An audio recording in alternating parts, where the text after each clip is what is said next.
Good afternoon to a special date edition of What Comes Next Live. We're going out today, Monday, and it's 8 minutes past 5 because Rory and I have already been chatting about some human behavior, and we thought, well, we better go online.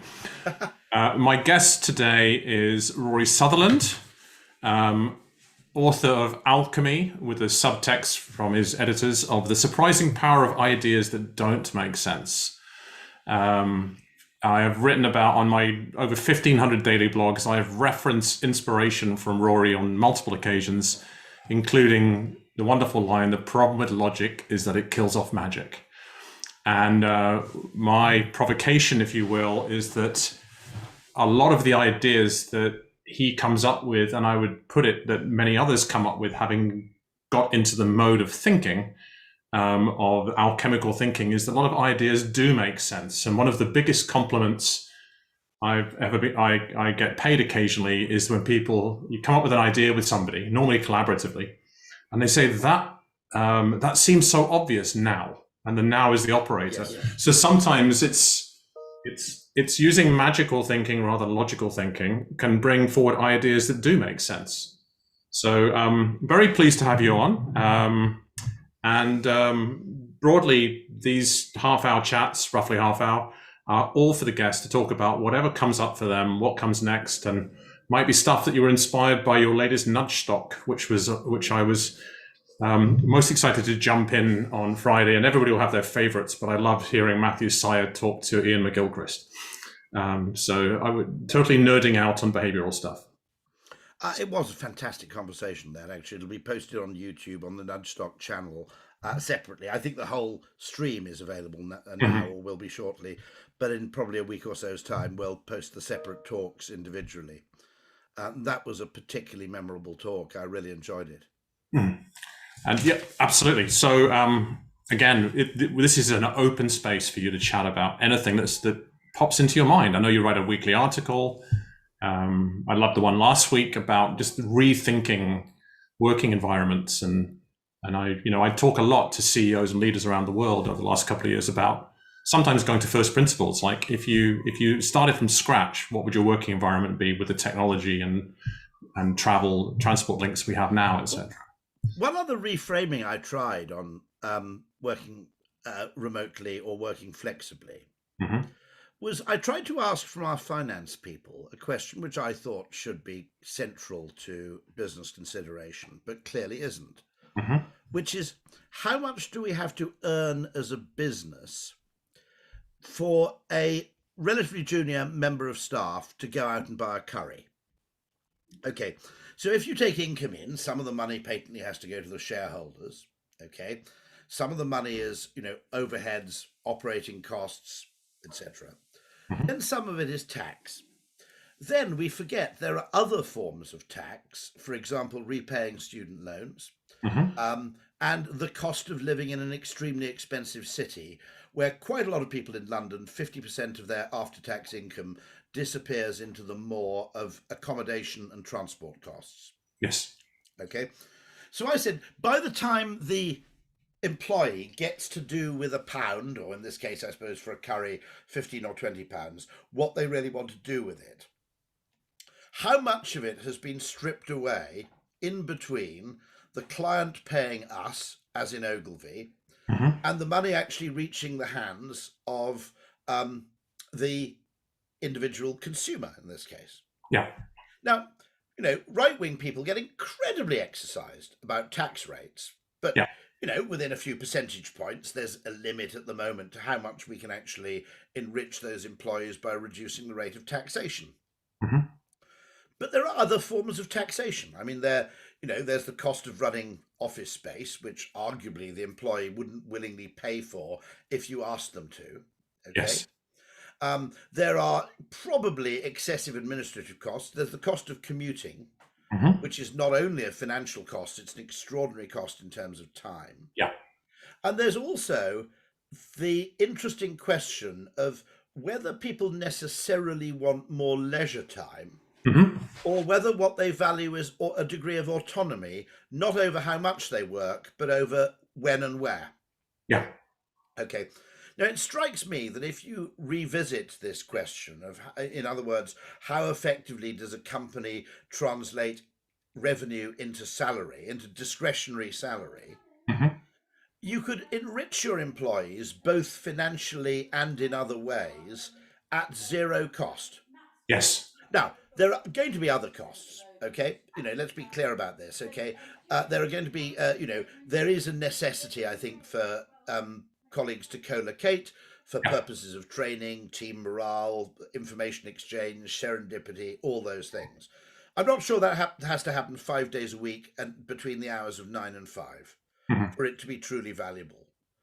In fact, you might argue that people going to the pub after work, actually, at their own expense, I might add, actually creates more bonding in a team than people sitting around in an open plan office.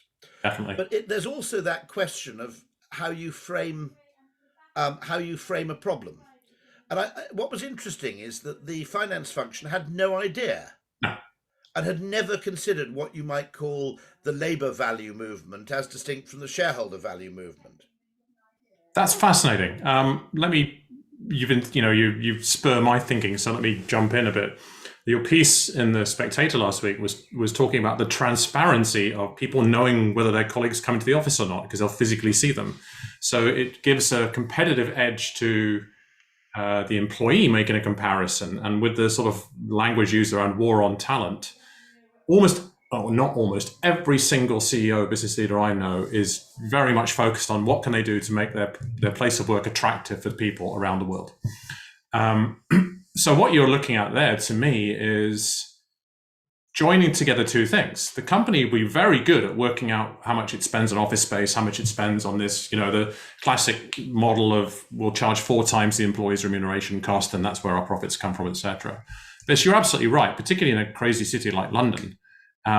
Your discretionary income for that £15 curry might be coming out of 10% or less of your income. So when you start looking at it that way, and imagine if the employer actually gave them a pay... be a case that actually, in order for the employee to have a curry, a client has to give Ogilvy somewhere in excess of £100. Yes, exactly. Okay, let's accept that some of the money goes to the shareholders. Not entirely clear to me what they do, but nonetheless, let's accept the fact that some remuneration for the shareholders is necessary. But an enormous amount of money gets lost in between rewarding talent and accepting income, which doesn't seem to actually benefit either the talent or the client or the shareholder. And reducing that to some degree seems a perfectly healthy direction of effort, but it doesn't seem to have happened.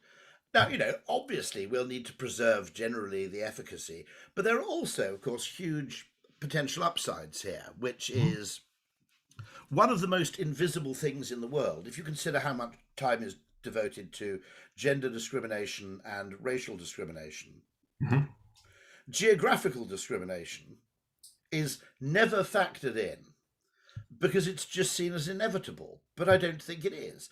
So just as an example, okay, when I was president of the Institute of Practitioners in Advertising in London, we would hold conferences, and maybe they cost £200 for IPA members to attend. And I did occasionally make the point that they cost £200 for London-based IPA members to attend, but if you're based in Edinburgh, they cost £500 because you have travel cost and accommodation and you're out of the office for a day and a half. Okay? And you get home at about 11 o'clock at night.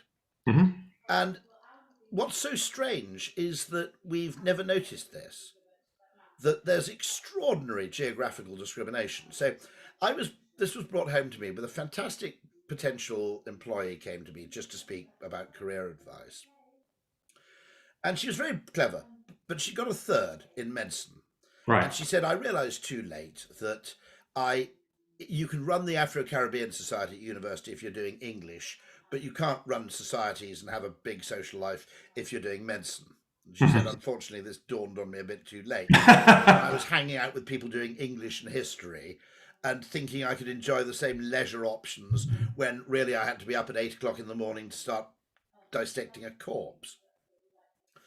And I said, is this a major problem? And she said, no, in many ways, no. She said, I've got an advantage over my contemporaries who got first-class degrees.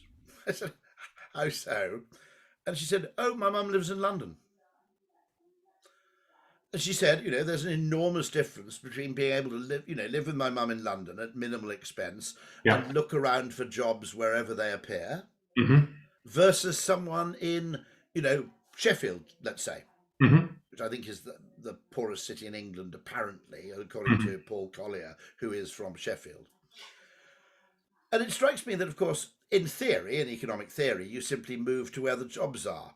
But that's not actually possible at all, is it? Because once you're above the age of about 30, certainly if you're married to someone who's also got a job, if you have kids in school, the idea of moving from Sheffield to London is more or less impossible.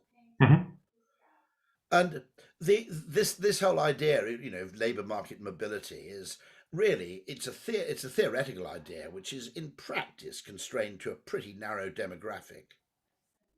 Yeah. And so I think, this idea of geographical discrimination, which is that it's, automatically assumed that a necessary requirement of remunerative employment is that you live in the most expensive real estate in Europe. Okay. I mean, I'm a Georgist. You've got to remember that. So this colours my opinion on lots of things. I fundamentally think that Henry George was right about economics. I think that property should be taxed and should be if not exclusive, but at least a significant source of tax revenue. Because my argument is that, look, what George spotted is that whenever you have any source of economically productive activity which is dependent for its performance on its location, ultimately the gains from that activity accrue to the landowner much more than they accrue to the practitioner. Yep. Okay. So that's what it reminds me. I need to get Mark Blythe, another Kilconomics regular, on this, and he talks a lot about the rentier economy. Yeah, so. And of course, real estate is a massive rent-seeking economy, and I can't remember what it is. Is it 70% of bank lending is real estate related, something like that? And if it isn't 70%, I mean, I'm a recovering chartered accountant. The first step is acknowledging you have a problem, but I do numbers as my second language.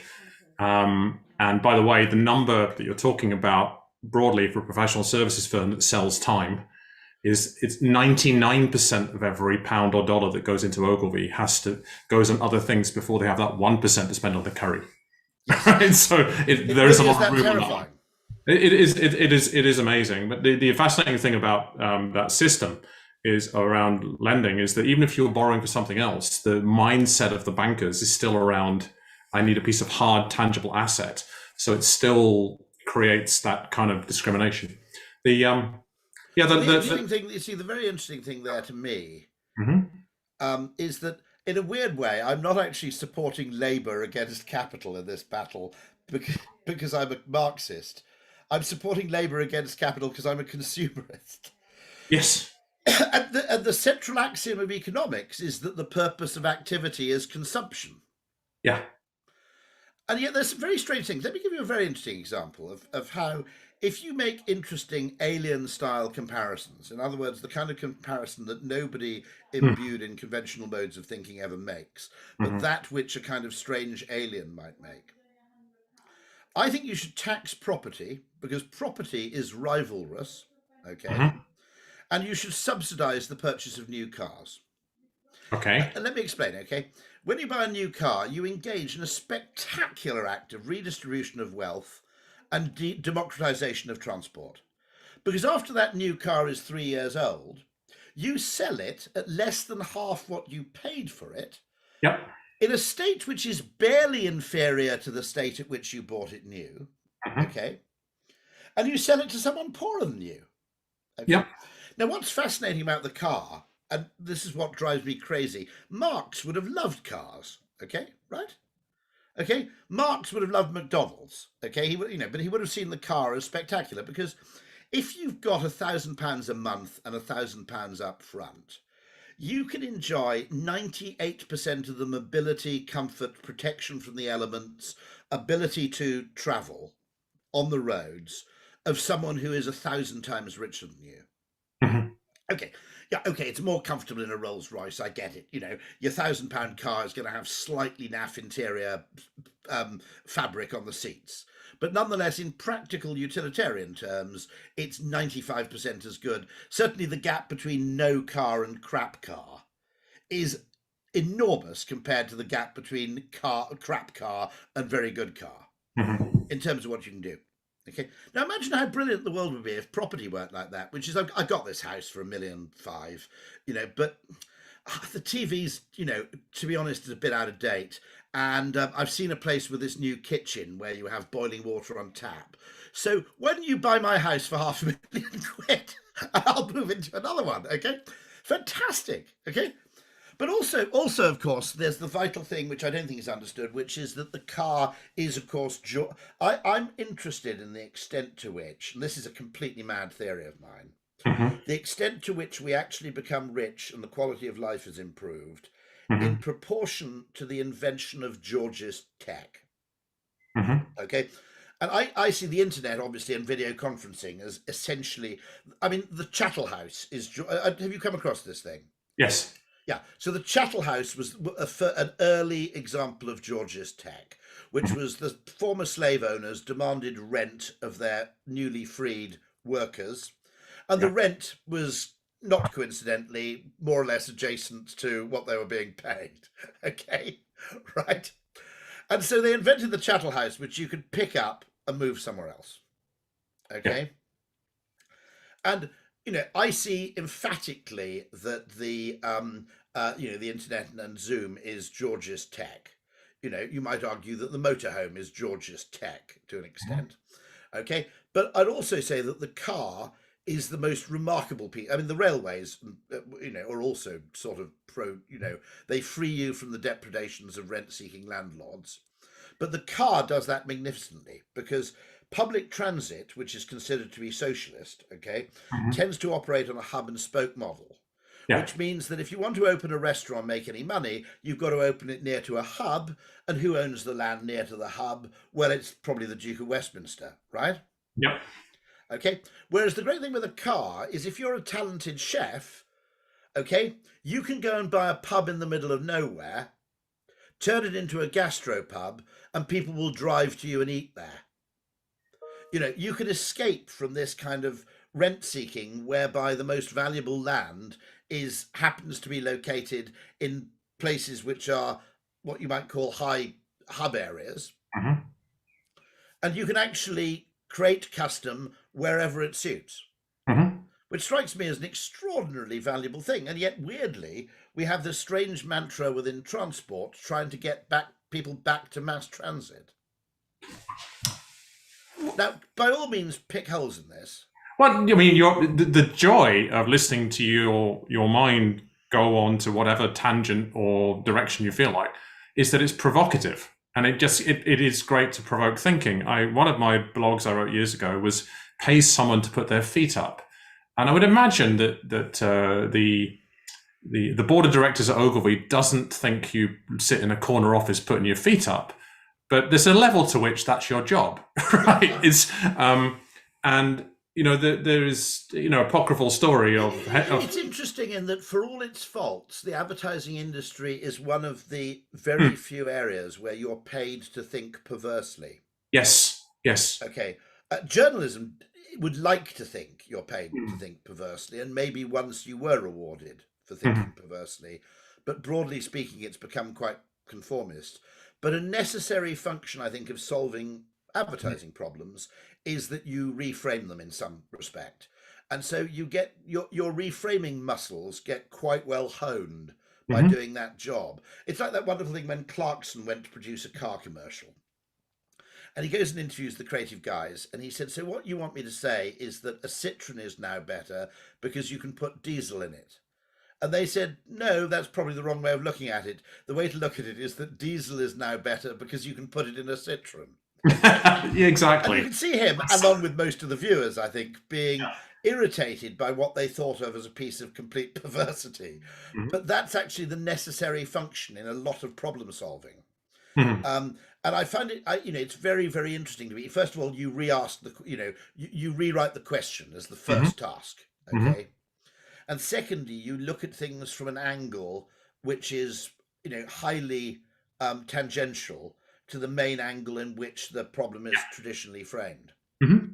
And I find it just interesting because you realize that most people are not incentivized to do that at all. Yeah. And you would argue that that should be a central function of the education system, but it seems that it isn't really. Well, I remember one of my sons had a Cambridge interview for economics. He didn't ultimately go there, but he went to a school that didn't do further maths A-level, and it turned out quite disadvantaged in the interview process.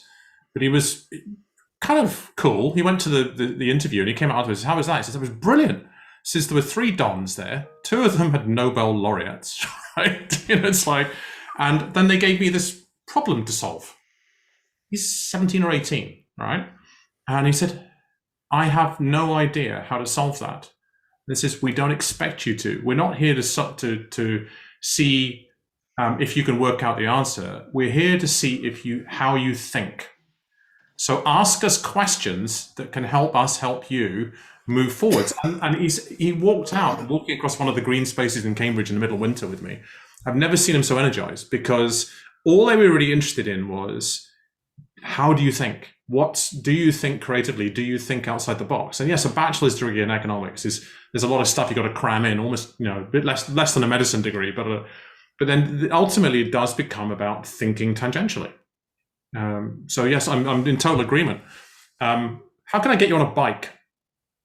Oh, electric bike. I'm actually contemplating. You don't even need to do the work because I'm contemplating it. Why do you want me to get me on a bike? Well, you asked me to pick holes in the car analogy, and it all makes perfect sense. No. I mean, the bike, it is worth noting, okay, that a huge amount of the increase in cycling is really people using the roads as a gym, not as a mode of transportation. Mm-hmm. And it also strikes me that there's a dirty little secret to a bike, okay, which is that unless you're Lance Armstrong, uphill, they're not much faster than walking, okay? So yes, you can kick them down to a gear on your Shimano, whatever it is, or your Sturmey Archer, right? But once you're in first gear on a bike, even if you're pedaling like crazy, you're basically just about beating walking speed if you're pretty fit, okay? Yep. So the limitations in terms of demographics of use, in terms of range of applications, distances, mm-hmm. and topography and climate, okay? All 4 of them are limitations which don't apply to the car. You can be old, it can be a really hot day, or it can be raining, and you can face a massive uphill journey because you live in Lisbon or somewhere, or Bath, and the car does the job, okay? And unfortunately, the bike does not. But the electric bike, particularly because you can put some of the energy into things which bikes traditionally don't really cater for very well, like comfort. Mm-hmm. I said what I want is the electric bike equivalent of the Honda Goldwing, yes, which is basically an armchair on an engine. Armchair motorbike, yeah. And I like the Honda Goldwing. I think it's a proper, but the point about that is I'm saying that when the whole thing has to be geared towards efficiency, things like comfort fundamentally take a back seat. Mm-hmm. And you have small tires, which are, by the way, I've got a friend who's a triathlete. I mean, a serious sort of titanium and lycra-clad cyclist. And he says the problem with the narrow tires is they're very efficient, but potholes and things are a living nightmare, Or going over a curb at slightly the wrong angle, you end up on your side. It's a kind of, knife edge kind of thing. Whereas you can actually produce electric bikes with big chunky tires. And the surplus energy goes into driving the tires when you're on the flat and helping you go uphill when you're going uphill. They're a fascinating reframe. I live at the southern edge of London, so south of the river we have hills, Rory. I'm not sure if you ever ventured down. No, don't forget I'm in Kent, so we have Torres Hill, and you probably come here, don't you, to Torres Hill every fucking weekend. No, I'm not. You can get in the way of my car by riding 2 abreast. But I'm at the foot of the North Downs, and when I moved here... So where are you, Surrey or just inside London? Just inside London, and also Surrey. It's quite complicated. Lovely place to be, actually. But at the base of the hills is a shop that sells e-bikes, and they're a massive reframe. And one I just gave to the Cayman government, because I'm a Caymanian, right? Very flat island. Very few people commute more than 10 miles. There is no public transport system. It's an economy that developed really rapidly over the last 40, 50 years. And their answer to traffic, which can be 2 hours for 10 miles in the evening, which is geographic discrimination in terms of time and cost of housing. Their answer is to build wider roads. At no point are they considering building segregated cycle lanes. Well, one of the reasons is that, because they'd be a lot faster, right? One of the reasons is that it's hot. So an additional reframe for electric bikes is, if you have an electric bike on a flat island, you don't have to sweat. No, absolutely. Well, if you think about it, it's not that fast cycling if you've got to get changed at both ends. No, exactly. And right? By the time, it's rather like Jeremy Clarkson's argument against the motorcycle. Yes, you drive down the road at 90 miles an hour, but since you have to spend half an hour getting dressed up beforehand, quite a lot of those time savings are actually eroded. And if you add showering, by the way, it also, reduces the environmental benefits of cycling. Possibly. One hot shower plus all the energy you need to provide the calories to pedal the bloody thing. But we all have biases in there, and the bias you have as a car driver is that you showered before you went to work, right? The cyclists would just jump on the bike and shower when they get to work. No, that's interesting. But funnily enough, one of the things I most like about working from home is bizarre, which is the fact that all those things like having a poo, cleaning your teeth, shaving, and having a shower can be performed at any time of the day. Yes. Because the one time you don't want to be doing that kind of stuff, to be honest, is after you've just got up. It's true. And I also have a big belief. My own personal theory is that the 2008 financial crisis is partly caused by bankers starting work too early. Because if you don't have a proper poo in the day, okay, you feel out of sorts and you're incapable of independent thought. It's a theory of the neuroendocrinological theory, okay, of the financial crisis, is that these people get up too early, so they haven't had a proper poo, so they are literally full of shit. My old man, for years in the 80s, lived 15 miles south of Edinburgh, but he ran a computer business, national, outside Hounslow near Heathrow Airport. And so he had, on Monday morning, he had to be in the office for a 9 o'clock meeting. So he would get up, drive very fast to Edinburgh Airport, throw the car into the parking place. Back then they had shuttles where you could walk onto the plane, right? Get to the office, and people were complaining about they were late for the meeting, and says, "Oh, there's terrible traffic on the M4 or whatever." And he said, "Well, I just came 400 miles." So they pretty quickly arrived on time. But the main thing was, he would say to me, he would like get up and he said, I'll have a triple S in 30 minutes before I get out the door. Before I get out of the door. Shower, a shave, and another word for poo. But it is, I mean, that's a strange thing, which is that actually one of the things we're very bad at in an age of quantification is understanding the value of autonomy.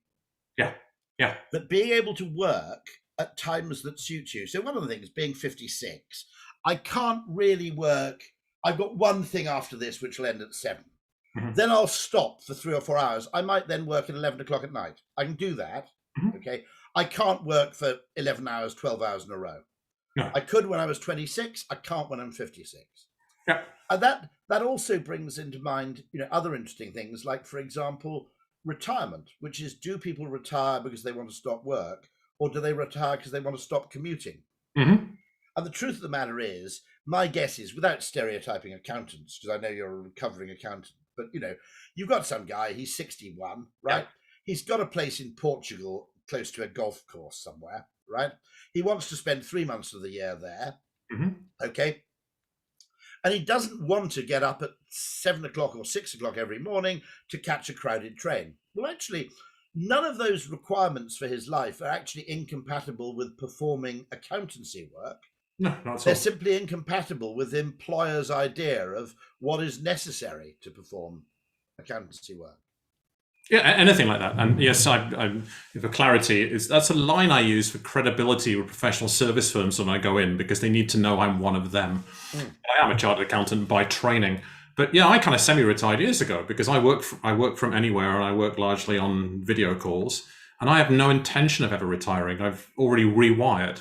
Yeah, very, very interesting. There's also the value of, for example, there are a lot of people. So there's a great paper by an economist called Noah Smith where he calls it distributed service sector productivity, which is that by reshaping the service sector mm-hmm. to make it less dependent on on coordinated co-location, you should be able to enjoy massive productivity gains. And he calls it a kind of Zoom boom. And his comparison is that it was when they finally used electric motors to do the same thing in manufacturing that you got an extraordinary productivity improvement in manufacturing. Because not everybody had to be powered off one central steam engine. But there's also the thing that I think there are a lot of problems where what you want is maybe it's an hour of you, or maybe it's an hour of me. You don't want to put us on the payroll, right? Okay, but it's undoubtedly worth having. I think most people's time comes with diminishing marginal utility. In my case, it's actually negative marginal utility, because if you put me in a full-time job in an actuarial firm, after about 2 weeks, I'd start setting fire to things, or setting a fire alarm, or photocopying my bum or something, okay? And so the ability to draw on appropriate talent for short periods from anywhere in the world in order to solve problems and answer questions seems to me to be extremely valuable. Well, certainly when for people like perhaps yourself and me, I mean, certainly the way I don't have an employer. So the way I operate is very much like that. My clients tend to talk to me less than 6 to 8 hours a month. But my job is to think laterally and think creatively and think illogically and look at some magical thinking, because they never have the time for that. And what you say, they always say to you, is that's so obvious now. Yes. And that's my point, by the way. When I say that that there's an importance of ideas that don't make sense, everything makes sense in retrospect, because we have a brain which is brilliant at post-rationalizing. So even things that, to be honest, we can post-rationalize anything. Okay? If you give anybody any kind of series of narrative events, they can probably string, a sort of sequential thread between them to make them make sense. The trick is that you've got to accept that some things in the future don't make sense if you're only looking at the past. Correct. And if you're using the past as a model, you're constrained in your creative thinking, because the data set you're drawing on simply came from what was one of 500 possible futures 5 years ago. We won't get into a quantum physics conversation. There is a kind of element to the asymmetry question. I think it's really interesting, because I think there are a whole load of interesting mental facets to humans. One of which is the false dichotomy, which is to assume things are in opposition when maybe you can creatively resolve them. And my friend, I mentioned this in The Spectator, Nicholas Gruen's point about Toyota. Everybody assumed there was a quality price trade-off. And actually the Toyota Corolla was the most reliable car in the world, the fewest faults, with absolutely no quality control people employed at all, because they worked out how to get it right upstream, effectively. And in a culture called Kaizen, right? And an extraordinary Kaizen culture and so on. And the interesting thing, I mean, funny enough, it was kind of American guy, wasn't it? Edwards Deeming, who was the kind of instigator of a lot of that stuff. But we also have false dichotomies, then we have false averages, and then we have, I suppose, hidden asymmetries, which is things that we just naturally assume are kind of symmetrical, but which fundamentally aren't. I mean, things that really interest me are, for example, I'll give you an example of where the world's uneven. In most cases in economics, if something goes up in value, more people sell it. Okay? Generally. I would argue that there are probably 250,000 people living in London who are trapped there by rising property prices. Because you're frightened of leaving for fear of missing out and for fear that you'll never be able to move back. Yes, because the prices keep going up. So, it always interests me, that the way we buy property, of course, is completely different to the way we buy cars. No one goes into a car dealership and goes, okay, well, look, if I put down everything I've got here and I borrow to the max, what's the most elaborate car I can afford? We make some sort of trade-off between, cost and utility and personal taste and so on. And yet, when people buy houses, the heuristic is pretty much get together as much money as you can and go all in. Okay? Now, that's because, I suppose, as Marx would say, the investment value of property now dwarfs the use value of property. Totally.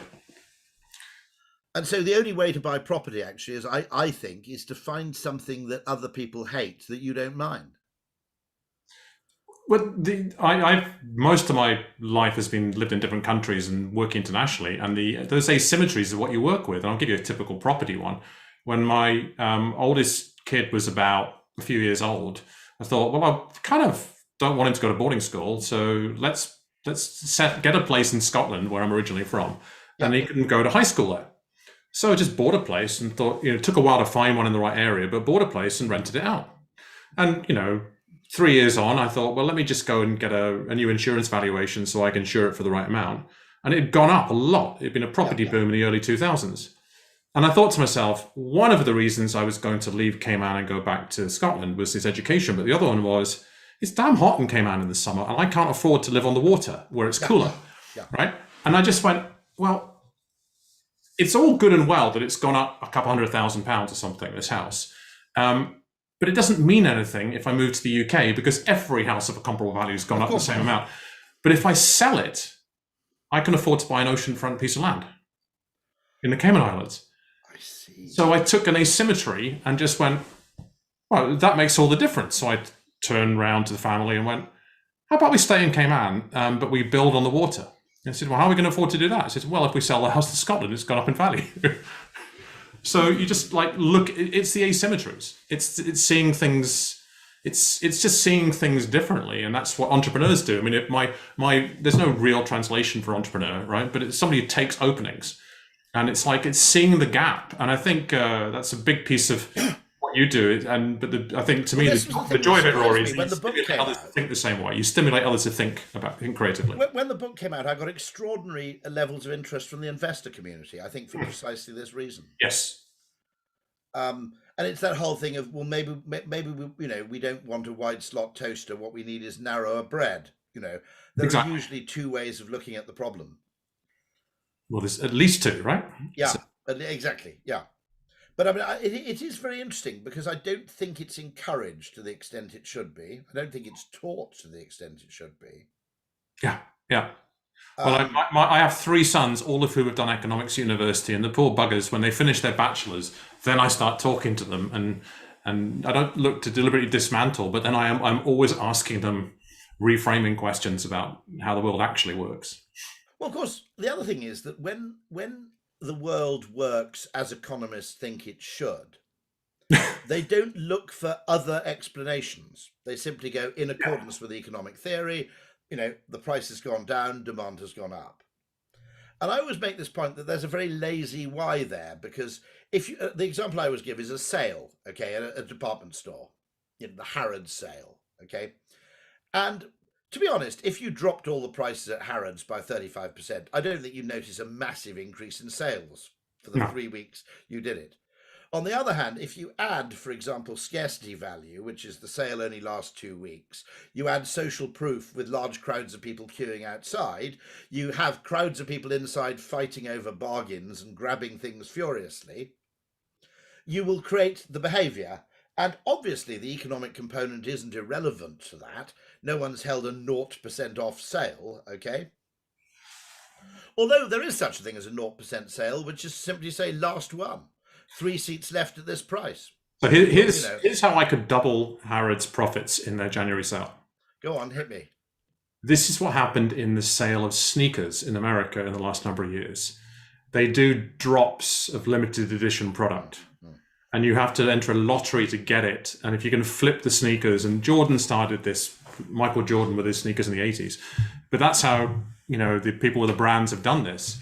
And imagine you take all the upscale stuff like, Hermes and LV and all the different Birkin bags and this kind of thing. And you go, special Harrods editions only available from the 2nd of January for a week.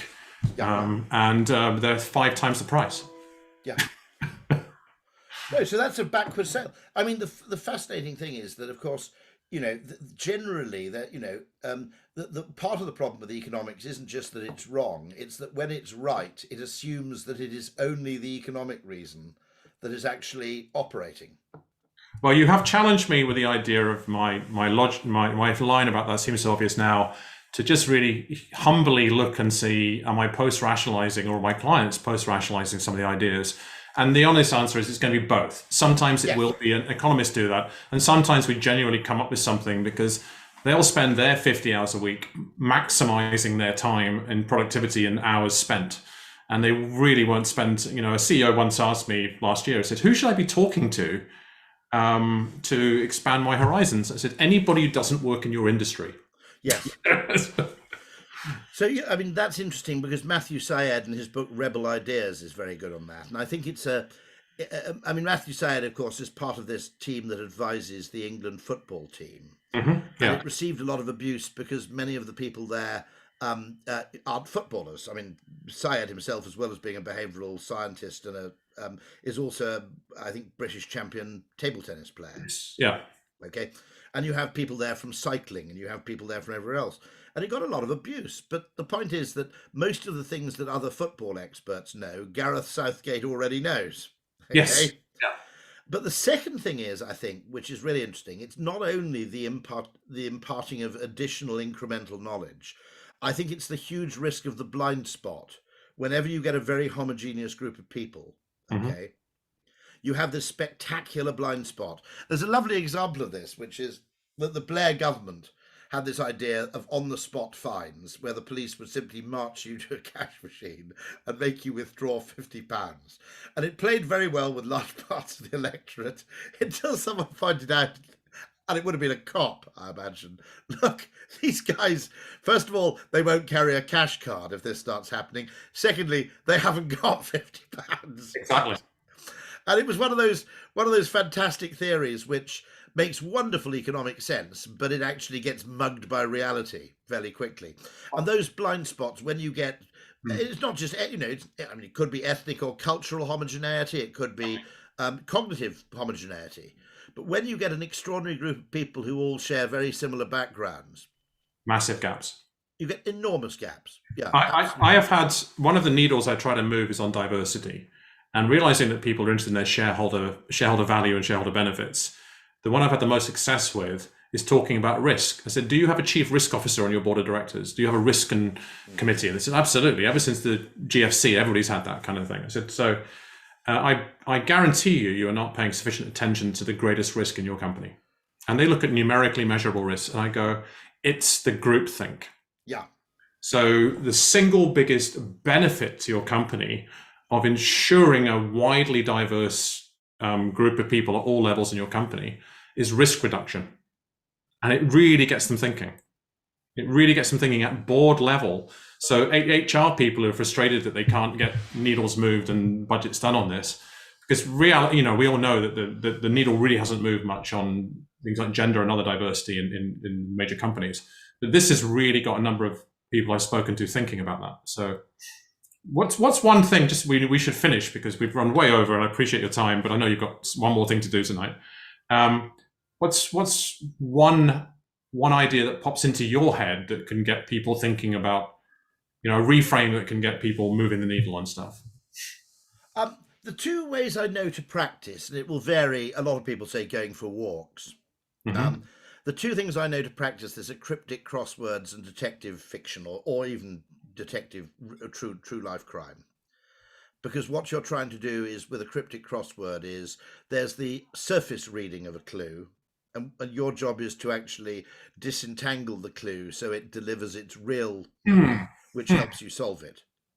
And you almost have to disconnect that rational, logical brain in order to reach the cryptic solution. Well, what's really fascinating to me, and this has a bearing on how we practice work, by the way, is one thing every cryptic crossword person will say is that if you're stuck, you go away, you make a cup of tea, you do something else. Totally. And you come back and 3 of the clues, which were completely impenetrable to you before, become self-evident.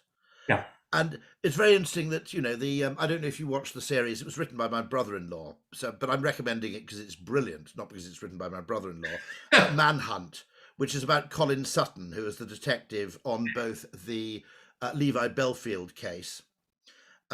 Ultimately, of course, the working out that it was Belfield who'd killed Millie Dowler, as well as the other 2 or 3 victims. Possibly more, actually, when I think about it. Mm. And also on the case of the Night Stalker, who was a serial rapist and housebreaker in South London, who'd been... And what was so interesting is he came along with a completely fresh pair of eyes. Mm-hmm. And, very interesting, actually, this is absolutely true. With the Night Stalker, what they basically did is they invested huge amounts of resources whenever a more serious crime was committed, but they ignored, because it was beneath their dignity, burglary crimes which were likely committed by the same offender. Mm. And his argument was, you're treating this guy as effectively a rapist and murderer, but to be honest, you've got to be looking for a burglar. Mm. And they were kind of like, well, we're the major crime squad. We don't fart around with domestic, someone's garage has been broken into. But it was the same guy. And you were much more likely to catch him if you were started putting a bit more investigation into the appropriate burglary cases. Right. And it's just a very interesting case, which is that essentially everything acquires its own logic, doesn't it? And Roger L. Martin, who's a very good business writer, makes this fantastic point when he says that, the status quo is always innocent until proved guilty, and the new idea is always guilty until proved innocent. That there's an asymmetry there in terms of how we consider alternative approaches. And as you said at the very beginning of the talk, okay, if you were designing a business from the ground up, would you really necessarily have all this real estate? Mm-hmm. Would all the real estate be right in the middle of London? Yeah, exactly. And your second thought was around taking a walk. And I'll give my quick thought on that. I did many of them during lockdown, especially the area I live in now. And one of them was particularly memorable. I went there with a client. We had a couple of hours. And they said, it's really great walking with somebody who walks at a fast pace, because we're both tall blokes. And we walked at a really fast pace, and they operate at a fast pace. And what they wanted the talk to be about was their vision and strategy for the future. Yeah. And about an hour and a quarter in, we'd stopped to pick up a coffee to take out. We're standing at the top of a hill looking at the view. And I realized that we'd walked incredibly slowly the previous quarter of a mile. And it got into that space of really thinking slowly, really cogitating. And there was something really quite somatic about the fact, and I laughed out loud, really loud, and I went, have you noticed how slowly we're walking now? Yeah. And then what are we talking about? And he laughed out loud too, because he kind of got it, And what's your thought on walking? Yeah, no, I'm a fan. I also believe in, exposure to nature is probably good as well. Exposure just to uneven surfaces and to a variety of distances, I think, is a healthy thing to do as well. Cool. Well, we could talk for hours, and it's been wonderful having. Well, let's do it again. Very, very happy to. Certainly. And a plug for David McWilliams' wonderful conference is the second weekend in November. Both of us and many others will be found in Kilkenny, Ireland for Kilkenomics. I'm fairly sure, and will be the first one since 2019. So it is. It's going to be particularly exciting. And so, and as well as the cost of coming is also going to be looked at as the investment of coming. Last time I brought a bunch of people across from the Cayman Islands, and they literally flew across for the weekend, right? And so there's a lot of people invested in it, and I am super looking forward to that. And I will, as they would say over there, the crack shall be deadly. And it is. I'll buy your man a pint of Guinness. Yeah. So, pleasure. Thank you, Rory. Always a joy. Speak soon as well, too. Cheers. See you there.